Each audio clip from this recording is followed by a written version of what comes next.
আমাদের একটি ওয়ার্ডের সভাপতি ফরহাদ, তাদেরকে আমরা এখনো পাইনি।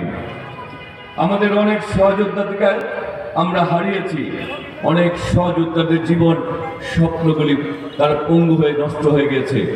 অনেক সহযোদ্ধাদের রক্তের ঋণের কাছে আমরা দায়বদ্ধ। এখনো যখন আমরা সেই সকল সহযোদ্ধাদের পরিবারের কাছে যাই, তাদের বাবা মারা, তাদের সন্তানরা আমাদের কাছে ছুটে আসে। আমরা যারা একদিন জাতীয়তাবাদী দল করি, তাদের কাছে আমি অনুরোধ করতে চাই, আপনারা সকলেই আপনাদের একজন ভাই হিসাবে তাদেরকে আপনারা সকলেই পাশে রাখবেন।